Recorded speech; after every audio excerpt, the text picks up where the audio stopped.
시청자 여러분 안녕하십니까? 추미애 사태는 조국 사태와 비슷한 점이 많고 또 다른 점도 있습니다. 대표적으로 다른 점은 조국 때는 조정래, 공지영, 안도현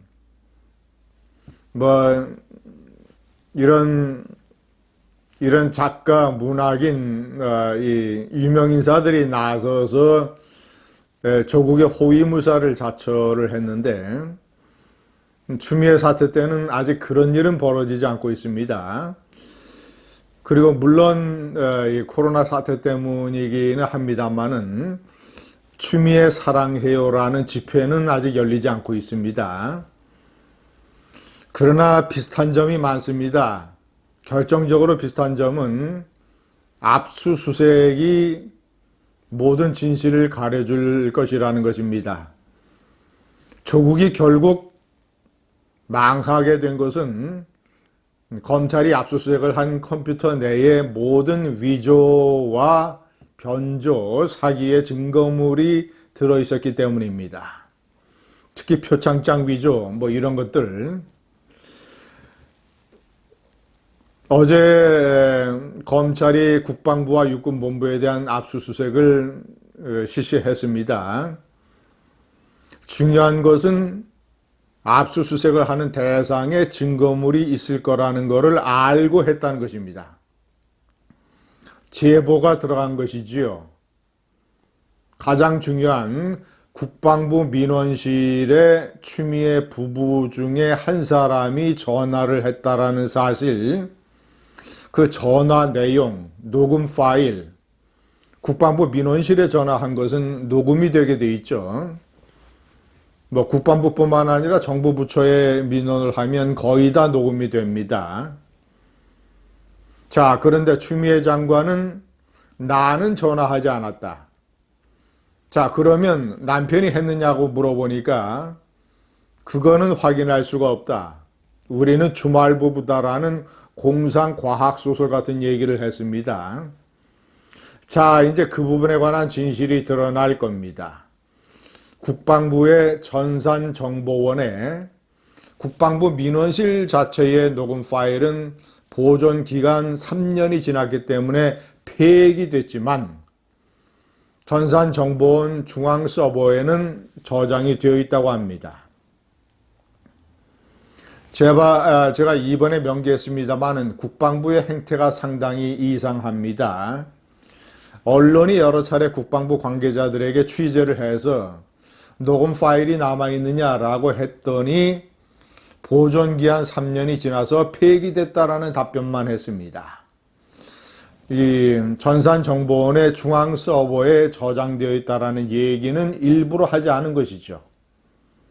은폐한 것이죠.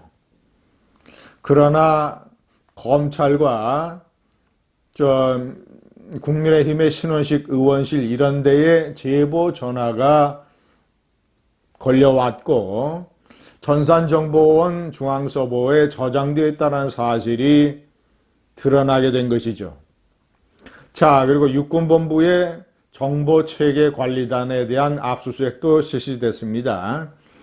이 정보체계관리단에는 육군 산하의 이 부대의 통화 기록들이 저장이 되어 있다고 합니다.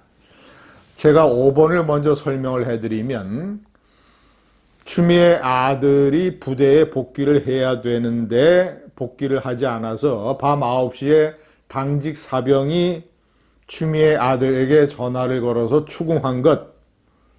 왜 안 들어오느냐? 빨리 택시를 타고라도 의정부로 와라. 1시간이면 올 수 있다. 그랬더니 추미애 아들이 그렇게 알겠다고 얘기했던 것.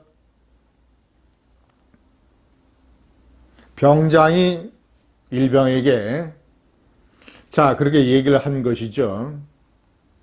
그런데 그런 통화 사실이 없다고 추미애 아들 측에서 이제 발뺌을 하고 있습니다. 자, 이거는 180도 완전히 대립되는 이 진실입니다. 통화를 했느냐, 안 했느냐.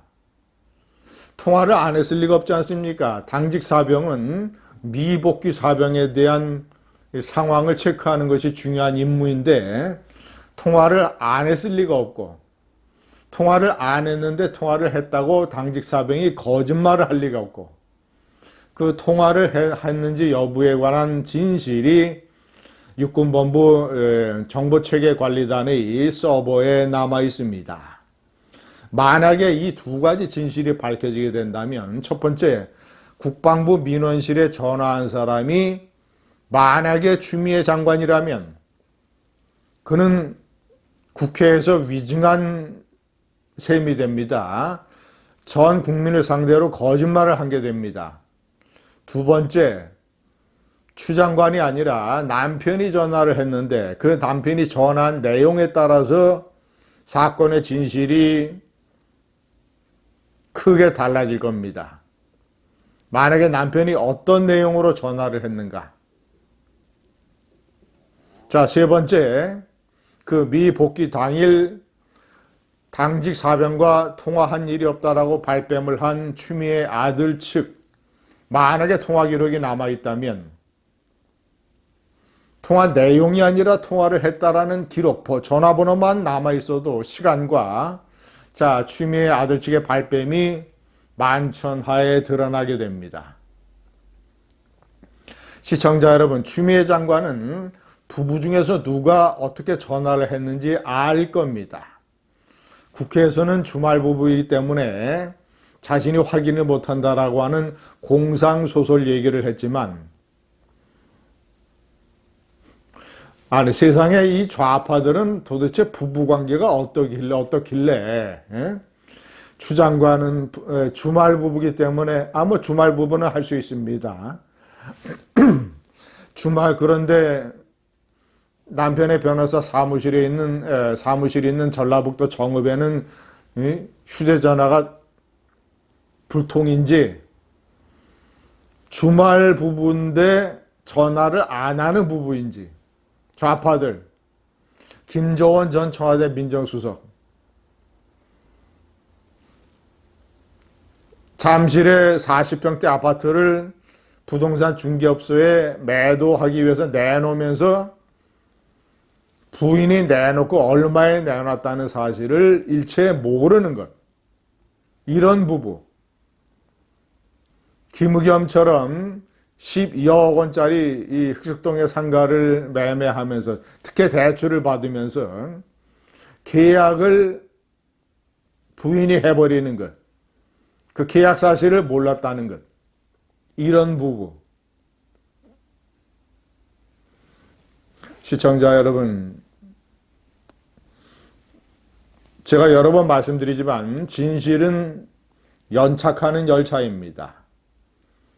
시간이 걸려서 다소 늦어져도 반드시 역에 도착하는 열차.